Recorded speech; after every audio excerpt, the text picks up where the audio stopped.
In this video, I'm going to be sharing with you the one simple exercise that you can use to make sure that you always take the actions that you know you should be taking, even if you feel afraid, unmotivated, or feel like procrastinating. So the first thing to know is that the reason why you fail to take the actions that you know you should be doing every day is because of something called the pain-pleasure principle.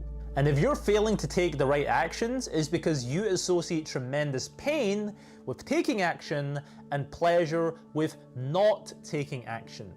So in order for us to get leverage on ourselves, to push ourselves forward and to be able to consistently take action, what we need to do is we need to flip the pain-pleasure principle on its head and make sure that we begin to associate tremendous pain with not taking action and pleasure with taking action. Now, the exercise that I use to be able to do this in my life that has helped me to overcome my greatest fears and to push myself to take the actions that I know I should be taking every single day is what I call the regret visualization exercise. So it's very simple. All you need to do is sit somewhere comfortable, close your eyes, and then think to yourself, if I was to die tomorrow, what would be the things that I regret not doing?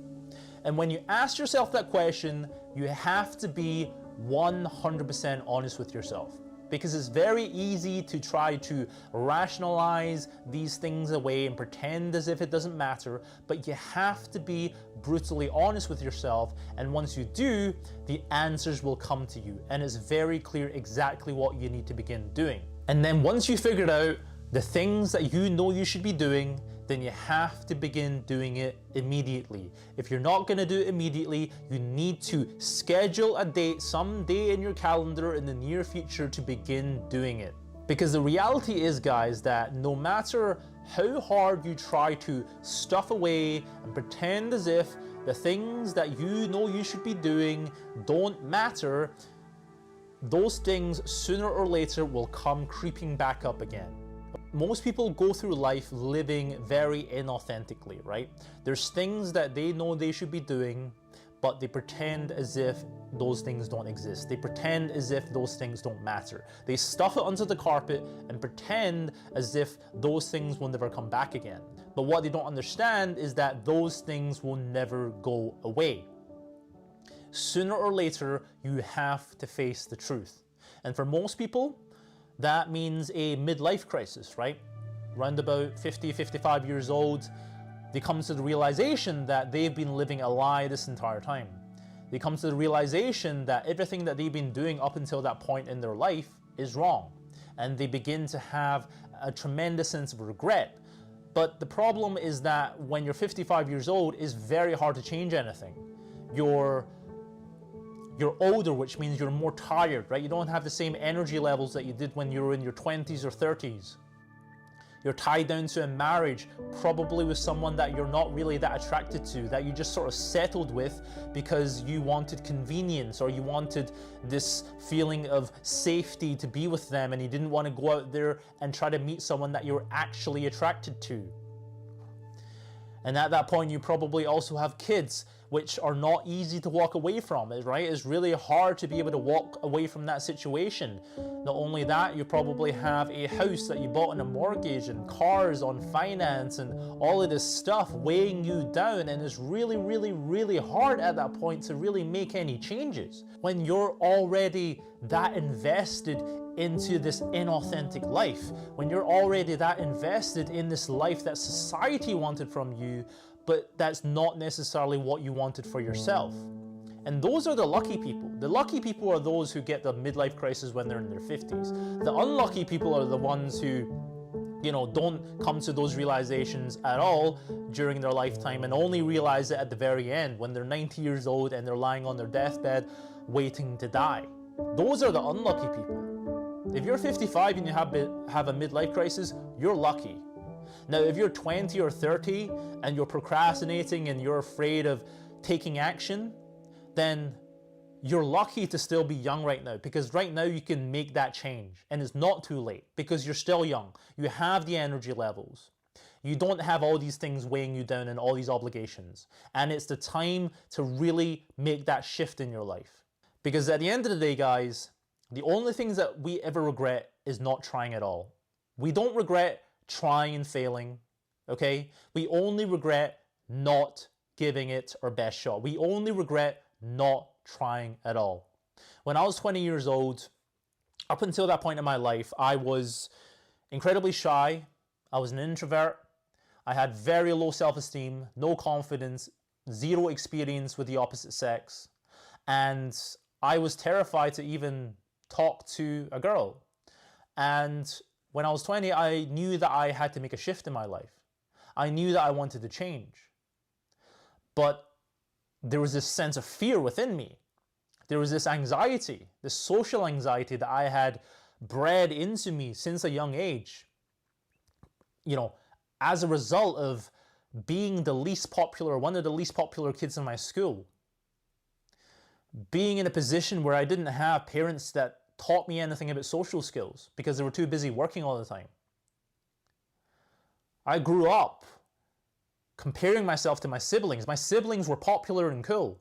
They had friends, they went to house parties, they did all the things that cool kids do. I was the only one sat at home playing video games, too afraid to go out there to talk to people. And if I would have stayed like that, I probably would have ended up as one of those crazy psychopaths addicted to playing video games who just smile creepily at people and had nothing going on for them in life. That's probably the path that I would have ended up on if I stayed on that path and I didn't make a change. But there was this gnawing sense of incongruency within me. There was this sense of, I can be doing better. There was this sense of, I know I could change. There was this sense of, I can see that there's this life out there that I can have if I just got started, if I didn't allow my fear to get in my way, if I just took action. I knew that I could have that because I saw that other people had that. But I was really afraid. I was terrified of what other people thought about me. I was terrified of being laughed at, being judged in a negative way. Every time I had the thought of, let me go out there and try to meet someone new, I had this tremendous sense of anxiety come over me. It was the hardest thing that I had to ever learn in my life. But I knew that if I got it handled, that I could do anything in life. I knew if I could get this fear handled, I would feel proud of myself. And I didn't need any results. That was not the thing that I was looking for in life. I didn't care about that. The only thing that I cared about was just giving it a try. Just starting, just giving it my best. I knew at that point in my life that if I were to do the things that I knew I had to do, if I was to go out there and step out of my comfort zone, begin meeting new people, making new friends, talking to members of the opposite sex that I was attracted to, I knew that even if I didn't get any results from that, even if nobody liked me and nothing really changed on the outcome level in my life, that I would still feel proud of myself and I could pass in peace. That if I was to die tomorrow, I would feel proud of myself and I would not have any regrets. But the thing that I couldn't live with was not trying at all. That was the thing that I could not live with. I couldn't fathom spending the rest of my life passively watching as all these opportunities went by. All these opportunities that I could have stepped up to the plate and did the thing that I knew I should have been doing. I couldn't live with myself letting those opportunities pass by and knowing that I was just too afraid to go for it. I couldn't live with myself knowing that I allowed fear to dictate my decisions in life. Because at the end of the day, guys, fear is fleeting. Emotions are fleeting. One day you feel happy and excited and confident. The other day you feel afraid and nervous and depressed, whatever it is. Your emotions are always going to change all the time. They're going to fluctuate. That's the nature of life. But I believe that the reasons why we experience these emotions is not for us to concede to them. It's not for us to be a victim to them. It's not for us to base our life decisions on them, but instead to remind us that our emotions are a very unreliable thing to base our life on. I believe that our emotions, the point of them, is to teach us to transcend them, to rise above them, to, instead of being a victim to them and to be a slave to them, to instead be the master of them, so that we can control our actions in life and not be subject to the whim of our emotions. That's what I believe. And so whenever you feel a negative emotion that's stopping you from doing what you have to do, you need to remember that the point is not to give in to that. The point is to rise above that.